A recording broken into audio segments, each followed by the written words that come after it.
alive. Okay. I'm alive.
yourself comfortable. Good evening, everyone. I trust you've had a fruitful day. I do not say happy, though I hope it has been happy. Namo tassa bhagavato arahato samma sambuddhassa. Namo tassa bhagavato arahato samma sambuddhassa. Namo tassa bhagavato arahato samma sambuddhassa. Homage to the Buddha, the Blessed Noble, and fully self-awakened one.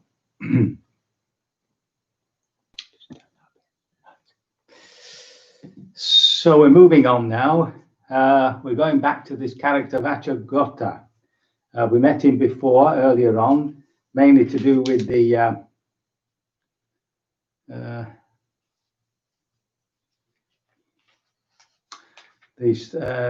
thing about the fire. Anyway, you can revise that if you want.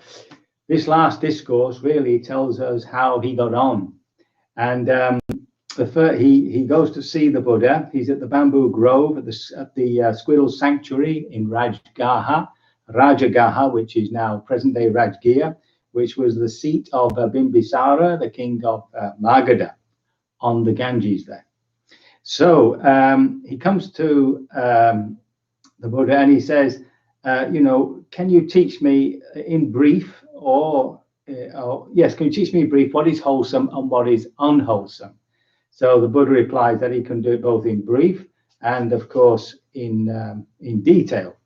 And then he says, listen closely. So he basically goes through what we already know, the 10 unwholesome actions. So greed is unwholesome. Now, this word greed, I've always thought it's better to think of it as acquisitiveness. So these are your 3 basic roots. So mistaking our identity for this human form, we obviously want to try and make ourselves happy. And that's when the acquisitiveness begins. The money, the people, the fame, the power, the holidays, and so on and so forth. And then there's the aversion, which, remember, includes both a dislike of, a hatred of, and also a fear of. Yeah. And of course, delusion. And out of these 3 basic dispositions of acquisitiveness, aversion, and delusion, we have wrongdoing. So the first 3 are to do with the body. So that's killing living beings. You can extend that to harming them for no good reason. Taking what is not freely given, and misconduct of sensual pleasures. So normally that's translated as sexual, but it has a much wider meaning of indulgence. So that's the body. Then there's speech, which is, of course, false speech, malicious speech. Malicious speech. Hold on, I've missed it here. Where am I? False speech. Malicious speech. It should be something else. Where are we? Oh yeah, abusive speech, and just gossip, just talking for talking's sake. So that's to do with speech.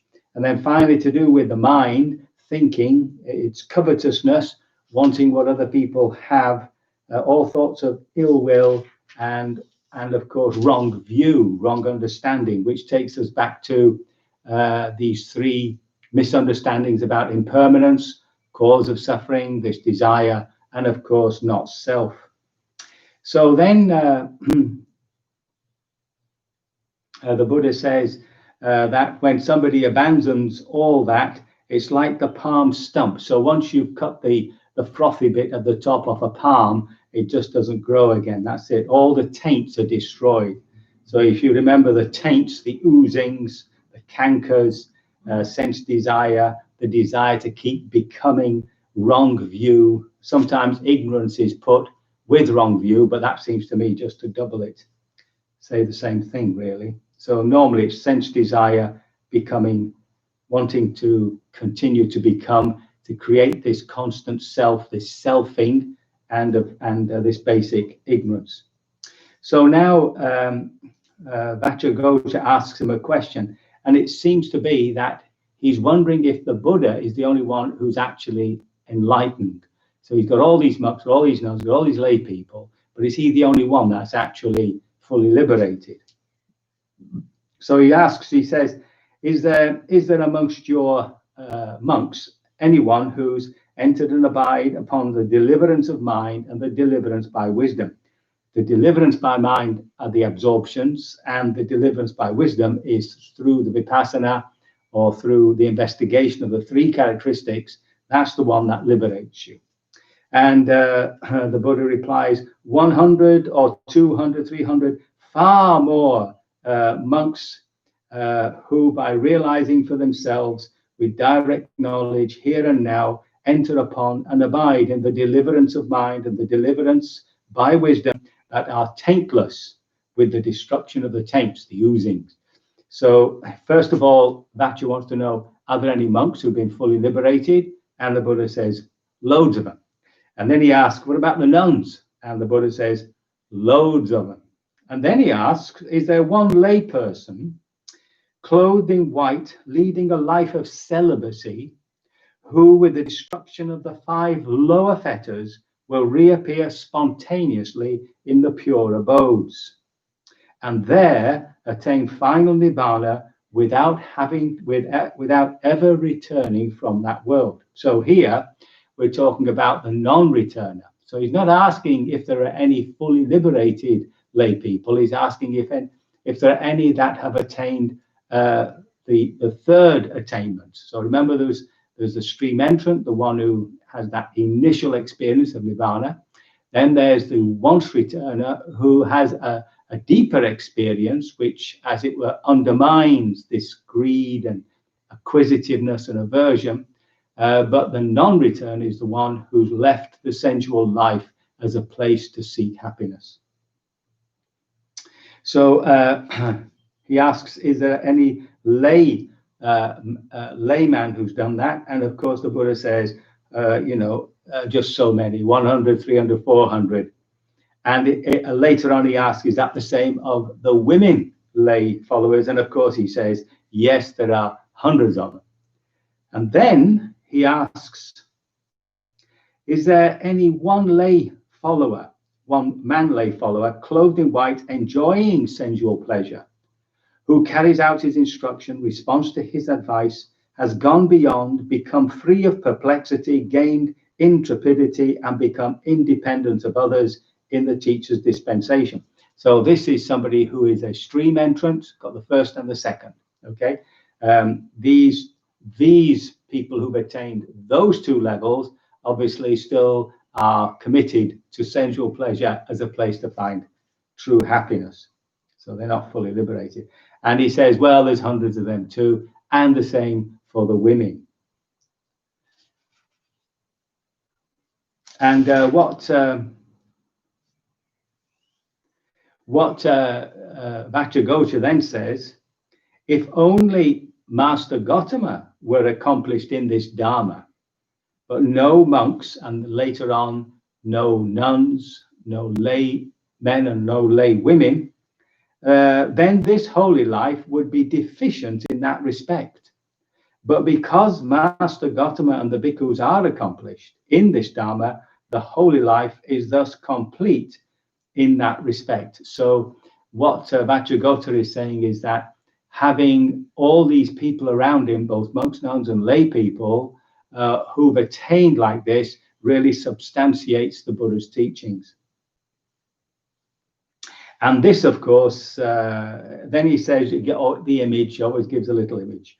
Just as a river Ganges inclines towards the sea, slopes towards the sea, flows towards the sea, and extends all the way to the sea, so too Master Gautama's assembly, with its homeless ones and its householders, inclines towards Nibbana, slopes towards Nibbana, flows towards Nibbana, and extends all the way to Nibbana. So having said that, now Vachagotta, although he's been coming to the Buddha for some time, has enough confidence to declare that he actually wants to take the robes. I go to Master Gautama for refuge, to the Dharma and the Sangha of bhikkhus. I would receive the going forth under Master Gautama I would receive the full admission. So he wants to become a monk. And then what the Buddha says is, well, anybody who's coming from another teacher, they have to go into a probation period of 4 months. But I recognize the individual differences in this matter. So what he's saying is, for you, Vachagotta, you can come straight in. But Vachagotta is humble enough to say, no, I will live on probation for 4 years. And at the end of 4 years, he's on probation for 4 years, not months.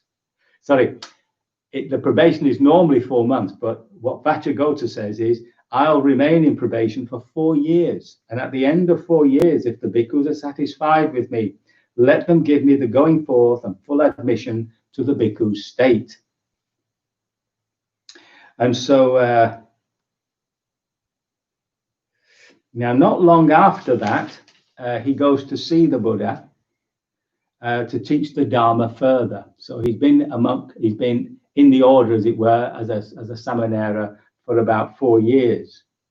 And the Buddha now gives him further developments to lead to the penetration of many elements. And what he does is, he gives him those types of instructions that lead to the 4th jhana and above. Now, at the point of 4th jhana, and this is what the Buddha sees in Vachogotta, he's able to attain the powers, the higher powers. And I'm now moving on to number 77. We've also been here before with Sakula Yadin. And we're going to have a quick run through these abhinya, the higher powers. So the first one is the mind-made body. So these are normally very strange things to us with our very concrete scientific minds. So here, somebody can create another one of themselves, their body and mind. And it says it gives many of an example, but one is, this is the sword, this is the scabbard. The sword is one, the scabbard is another. It is from the scabbard that the sword has been pulled out. And just as a man were to pull the snake out of its skin and think thus, this is the snake, this is the skin, and so on and so forth, my disciples, I have proclaimed to my disciples the way to create from this body another body, having a body, mind-made, with all its limbs, lacking no faculty. Now, in other words, that would be appearing in 2 different places as two different bodies. Now, you might say to yourself, well, of course, that's ridiculous. But I would encourage you to read a book about this wonderful Indian woman who was a teacher in the 70s, 80s. I think she died late last century. And her name was Dipama, D-I-P-A-M-A. And a book has been written about her by one of her students, Amy Schmidt. She was also a teacher of the people you know, like Sharon Salzberg and Joseph Goldstein, and people like that. And she was a Mahasi devotee. So if you read that book, you'll see actually that she had that power. Now, the witnesses, so it's up to you, you see. What I say is keep these things on a back burner. You never know. Now, the second one is what we would know as astral traveling. And I know somebody who's done this, so for me, it's not absolutely impossible. But basically, it's the mental body which leaves the physical body, and that's happened to one or two of my meditators, one or two of my students. And that, of course, is a finer material than all this physical matter, you know, and therefore it can travel wherever it wants. It can go unhindered through enclosures, through mountains, dive in and out of the earth, and so on and so forth. So that's the second abhinya, that's the second power. The next one is the divine ear, whereby you can hear things which is not possible through the ordinary physical ear. The next one is to understand people's minds. Now, some of you who've been long distance and been with me through these talks might remember the story of the Jungian therapist at the Isle of Man who went to Burma, ended up visiting this old man in a monastery, old monk in a monastery, to be taught Buddhism, and they had a long conversation, 2 hours or so, and during that whole time, he never used the interpreter, and of course, he didn't speak a word of Burmese. So even that is possible too. Then there's the recollection of past lives. Now, in the Visuddhimagga, that's the path of purification by Buddhadasa. It's a big tome. I've mentioned it before. Instructions are given on how to do this. So what you do is you begin now and you go backwards onto your life, trying to remember as much as you can. And then you come forward, trying to remember as much as you can. And as all the memories come back to you, right to your birth, and you break through that barrier into the previous life. So there's actually a methodology that you can do if you want to find out what your past lives were. The next one is the divine eye. Now, the thing about the divine eye in terms of the Buddha was that that's what he saw upon enlightenment, upon his awakening. He saw all his past lives, yeah, but he, with his divine eye, with this divine eye, he was able to see that beings were moving from one realm to another, dependent on their moral decisions, upon their ethics. So this was a direct understanding by him of the importance of morality. And the final one, of course, the great opinion of them all, is the destruction of the taints. That's the biggest of all powers, the destruction of the taints. And that, of course, is a sign that somebody is liberated from all suffering. Now, the one thing you'll notice that's not included in this list is healing, which is interesting, isn't it? Don't ask me why. There's also another book that you might be interested in called The End of Materialism by Taft, T-A-F-T. And in it, there are all these experiments. The one I remember is being down in a submarine, way down there, where there is no electromagnetic signal whatsoever, and the ability to have that extrasensory perception about what was going on, or readings telling people what was going on now in the world elsewhere. So that's 2 books there, Deepa Ma by Amy Schmidt and End of Materialism, if you're interested. Now, actually, if you were to give me a choice, if you were to say, would you have any of these powers, or would you prefer to compose a Beethoven symphony, or a Shakespearean play, or a Dante-esque poem, I think I'd go for those rather than all these wonderful powers. But then that's just me. So now we go back to Vachagotta and find out what happened to him. So, of course, he does develop all these powers. Dwelling, before long, dwelling alone, withdrawn, diligent, ardent, and resolute, the Venerable Vachagotta, by realizing for himself with direct knowledge, here and now entered upon and abided in that supreme goal of the holy life, for the sake of which clansmen rightly go forth from home life into homelessness. He directly knew birth is destroyed, the holy life has been lived, what had to be done has been done. There is no more coming into any state of becoming. And the Venerable Vachagotta became one of the arahats. Isn't that a lovely ending? Now, then he sees these venerable ones on their way somewhere, and he asks them where they're going. He says, we're going to see the Blessed One.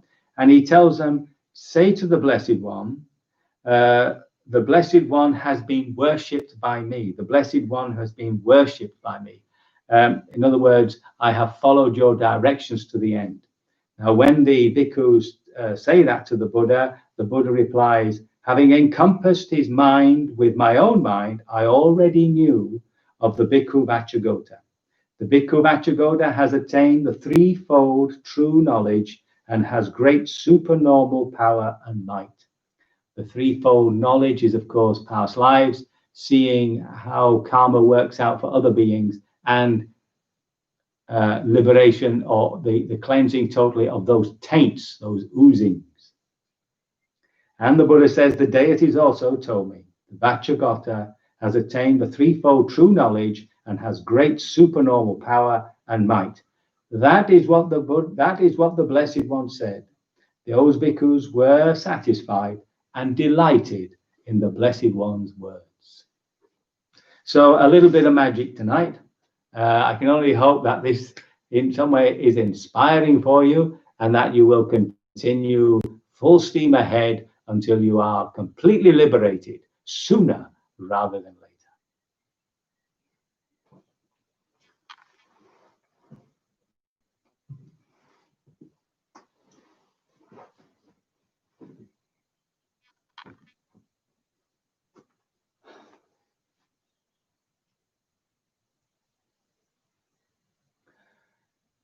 Bodang Pujami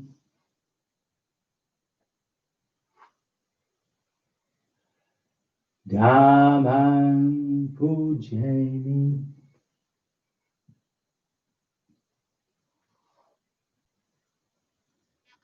Sangham Pujami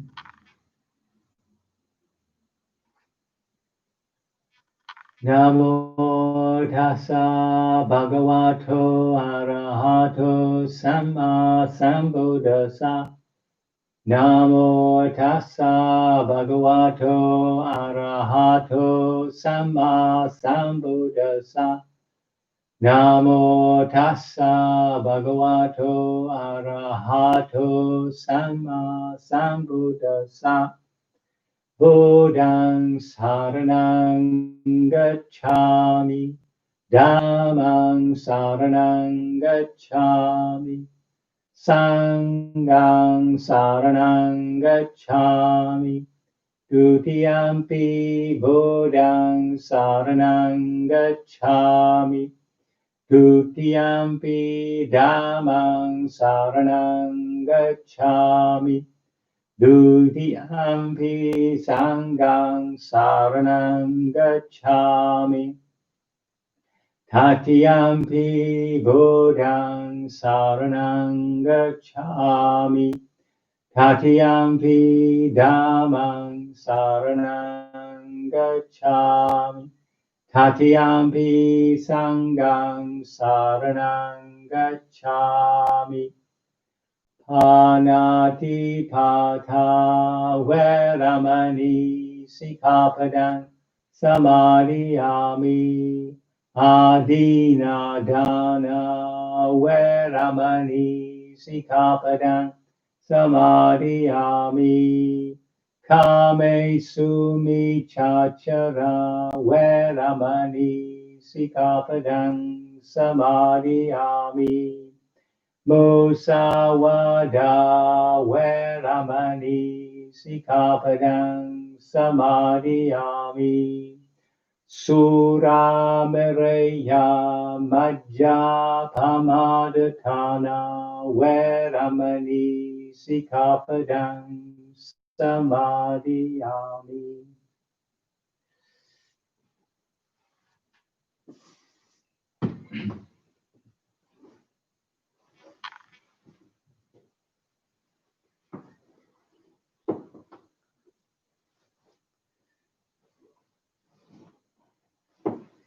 So making sure that our body is the expression of the awakened one.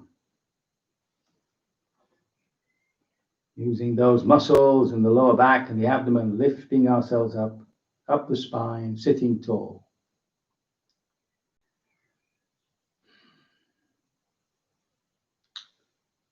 A moment's relaxation, the brow,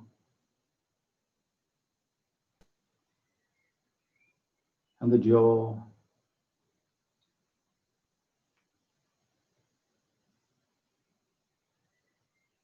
Shoulders.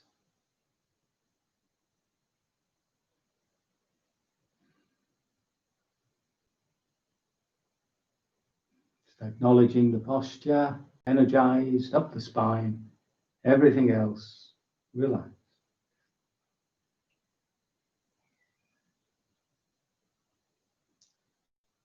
This body is subject to disease. This body is of a nature to fall ill.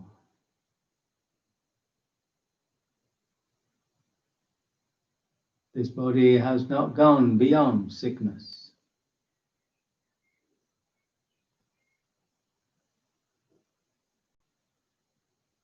This body is subject to aging. This body has not gone beyond aging.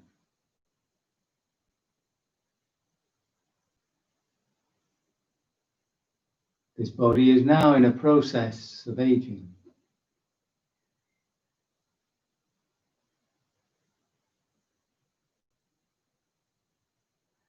This body is subject to death.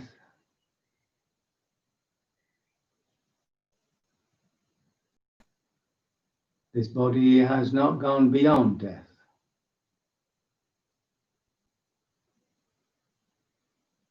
This body will die.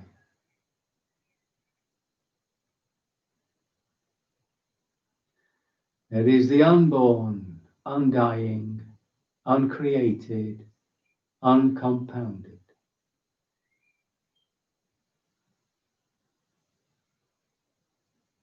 The unconditioned.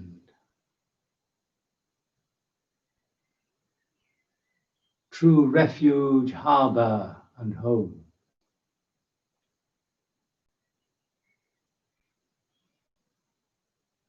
Perfect peace and contentment.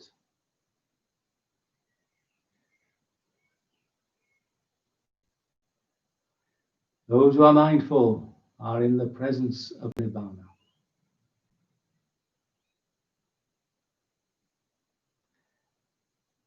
Settling on the breath and then opening up to whatever draws the attention within that field of awareness. Just watching, just feeling, just experiencing. Intimately, it's enough.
A moment's reflection.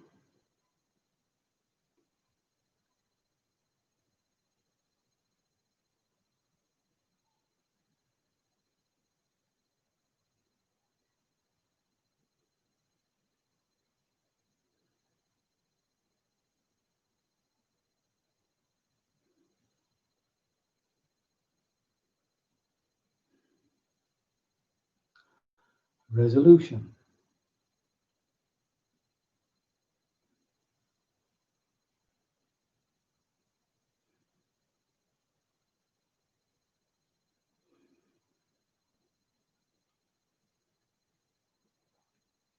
So make sure you're sitting comfortably for our evening contemplations.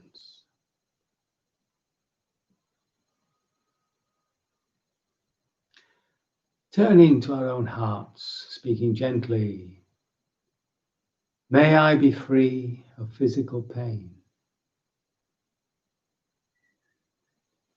May I be free of mental distress.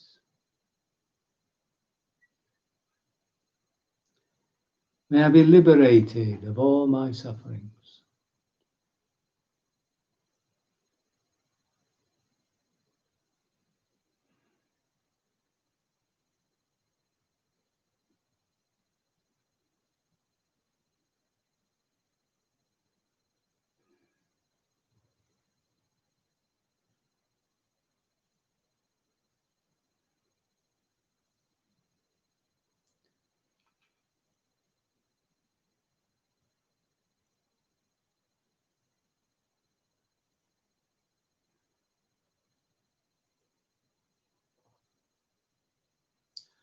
Bringing to mind someone we know is having a hard time.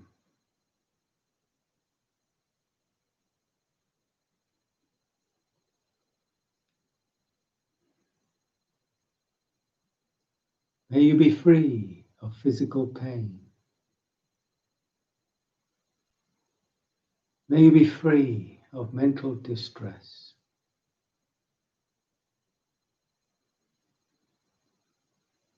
May you be liberated of all your sufferings.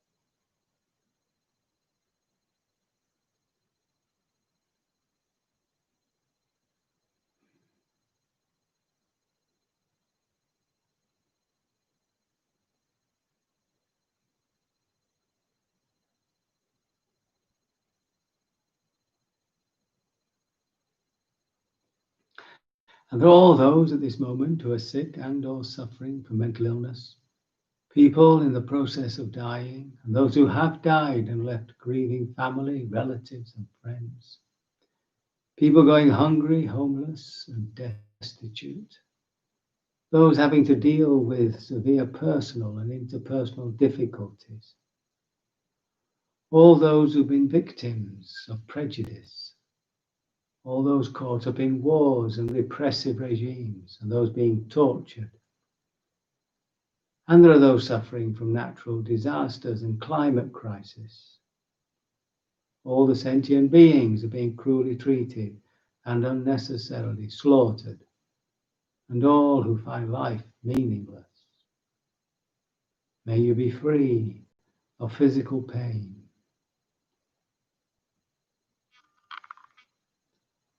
May you be free of mental distress.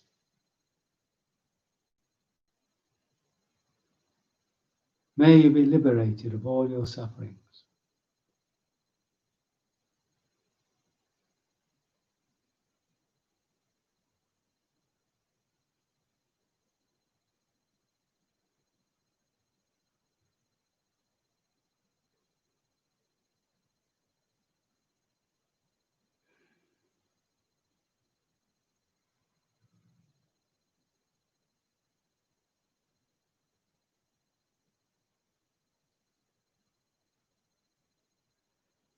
Radiating our care and compassion to all beings in all directions. May all beings be free of physical pain.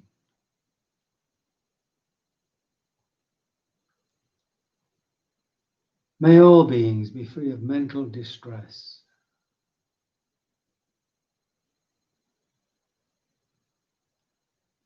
May all beings be liberated of all their sufferings.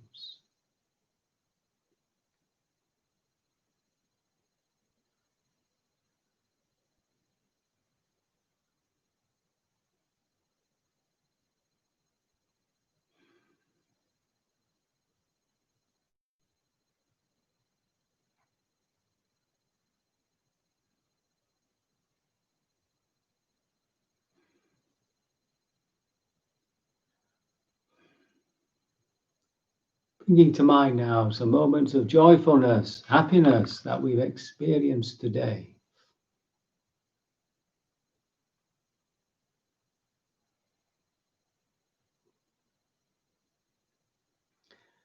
And rejoicing in that. May I be joyful. May I be ever more joyful. May I experience the bliss of liberation.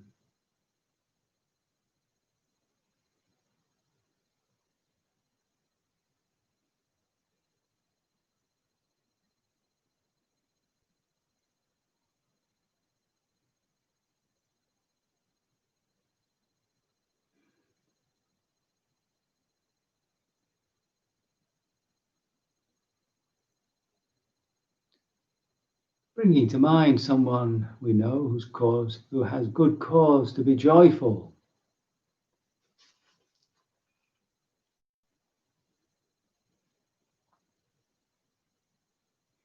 And wish them greater joy. May you be joyful. May you be ever more joyful.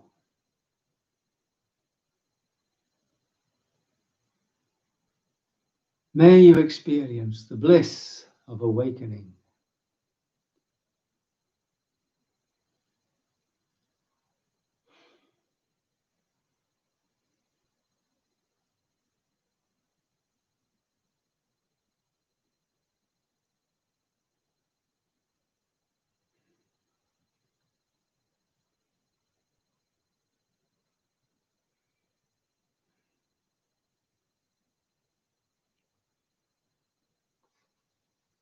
And that all those at this moment who are happy and content with their lives, who are enjoying the warmth of all levels of friendship, enjoying the delights of art, nature, sport, hobbies, and so on, who find their work meaningful, who enjoy the fruitfulness of their spiritual practice, and who rejoice in the success of others. May you be joyful. May you be ever more joyful.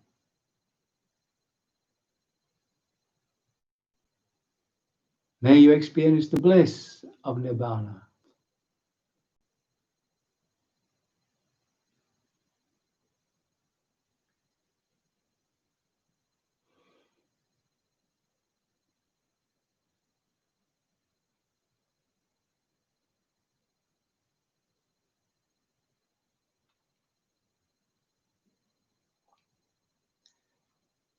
Radiating our joy to all beings in all directions. May all beings be joyful.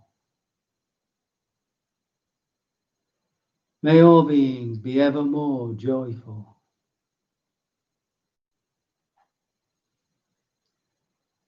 May all beings experience the bliss of Nibbana.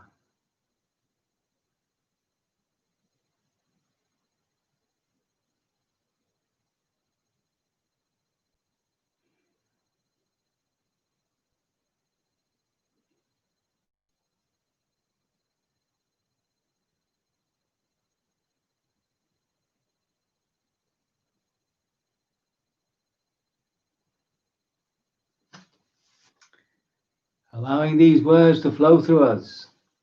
If you are wise and want to reach the state of peace, then develop these qualities.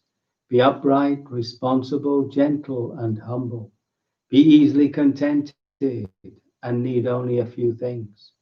Be less busy and live simply. Guard the senses and be modest.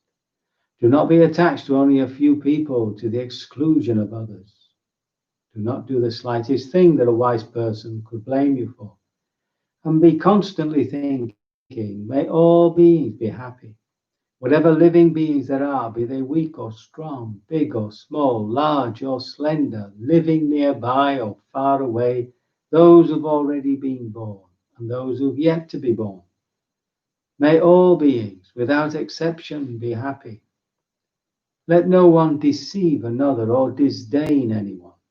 Do not wish harm to anyone, not even when you're angry. Just as a mother would protect her only child at the risk of her own life, let the warmth of your heart go out to all beings. Let your love and goodwill spread throughout the whole world, above and below, without boundary, ill will, or hatred. Whether you are standing, walking, sitting, or lying down, so long as you are awake, you should develop this affectionate mindfulness. This, they say, is the noblest way to live. And if you do not fall into unskillful ways, but live well and develop insight, and are no longer attached to all the desires of the senses, then truly you will never need to be reborn into this world again. So feel free to join me in the chanting or offer these blessings. May you be safe, well, and happy. May you live contented in harmony with the world. Karaniyan gata kusalena yantan santang padanga bisamecha sakojucha sujucha suachocha samudu anatimani sandu sagocha subharocha apakichocha salaukawuti Santindryo cha nipako cha apakabo kulesu ananugido nachakudan samachare kenchi yena winyu pare upawadeyo sukino wake mino hantu sabe sata bhavantu sukhitata Yeke pana bhutati tasawata wada wa ana wasesa diga wa ye mahanta wa majima rasa kanu katula dita wa ye wa adita ye chadure wa santi avidure Bhuta wa sambhavesi wa sabe sata bhavantu sukhitata naparo parangni kubeta nati manyata kata chinenkenshi biaro sanna patiga sanya nanya manya sadukangicheya Mataya taniyang putang ayusai kaputang ganurake Ewampi sababute sumana sambhawaye aparimana Metencha sabbalokasmi mana sambhawaye aparimana Udanga docha tiriyancha asampatanga veranga sapatang titan charanesino va sayano va yavatasa vigatamido etan satinga diteya brahmangetang viharan idamahu Ditincha anupagama silawa dasanena sampano kame suvenaya gedan nahi jatu kabasehan punare titi. May all beings be happy. Sabe sata sukita hontu. Sabe sata sukita hontu. Sabe sata sukita hontu. Sadhu, sadhu, sadhu. Very good. So don't forget, from now till we fall asleep is also part of our practice. Make it simple, take it easy, stay with the one who knows. Put something lovely in the heart, slip away into deep oblivion, only to wake to make the best of the day. May I wish you all a very peaceful night.